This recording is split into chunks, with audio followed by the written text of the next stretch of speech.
From the outside, the trial of 7 sounds honorable. 14 knights, sacred tradition, divine judgment beneath the eyes of the 7.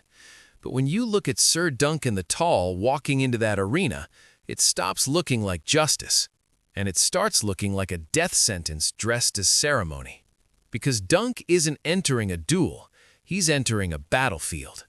14 men, 7 on each side, and half of them are built to destroy him.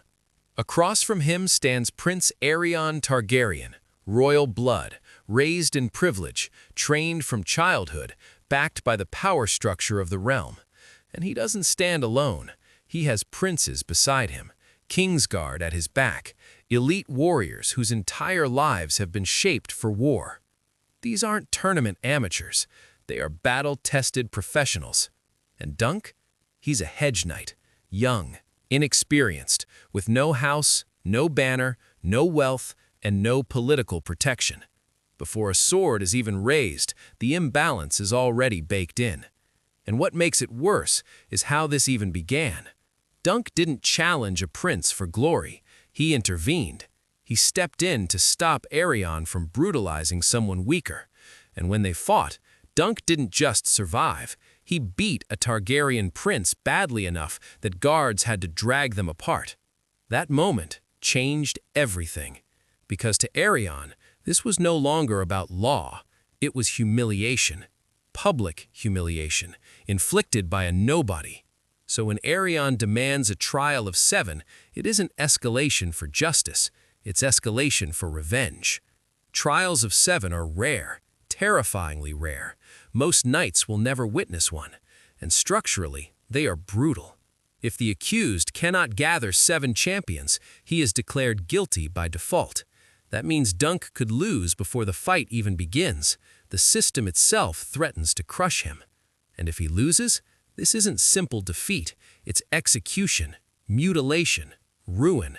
The spectacle reframes itself instantly. This isn't equal combat. It's institutional power weaponized against one man who stepped out of line. So why would Aerion choose something so extreme? Because strategically, it protects him.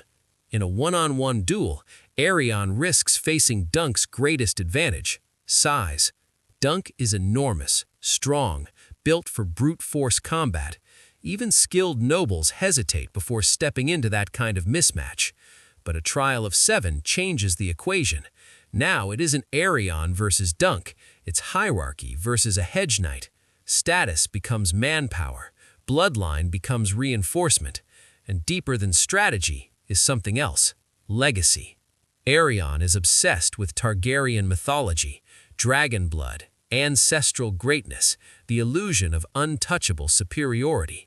The last time a Targaryen's legacy was defined by a trial of 7, it was Maegor the Cruel, who walked away from a battlefield of corpses, crowned by what many called divine victory.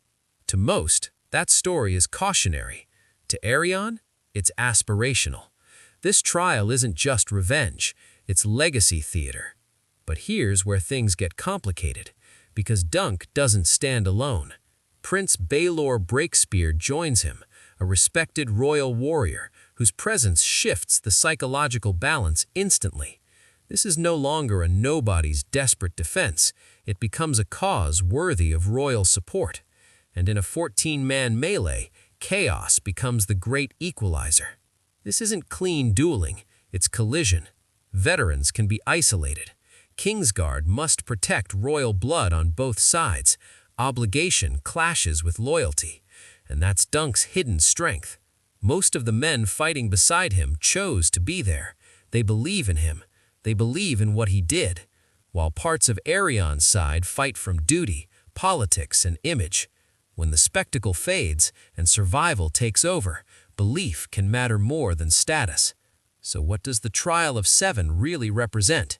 It claims to be divine justice, 7 champions, the gods watching, judgment through combat. But beneath the armor and ritual, it becomes something far more uncomfortable. It becomes a question. Who defines justice? The system built by nobles and faith, or the actions of one man trying to live with honor inside it? Because Dunk doesn't represent power, He represents choice, and as the trial approaches, that becomes the true dividing line. Not who will win, but who deserves to. Are you rooting for the system or for the underdog trying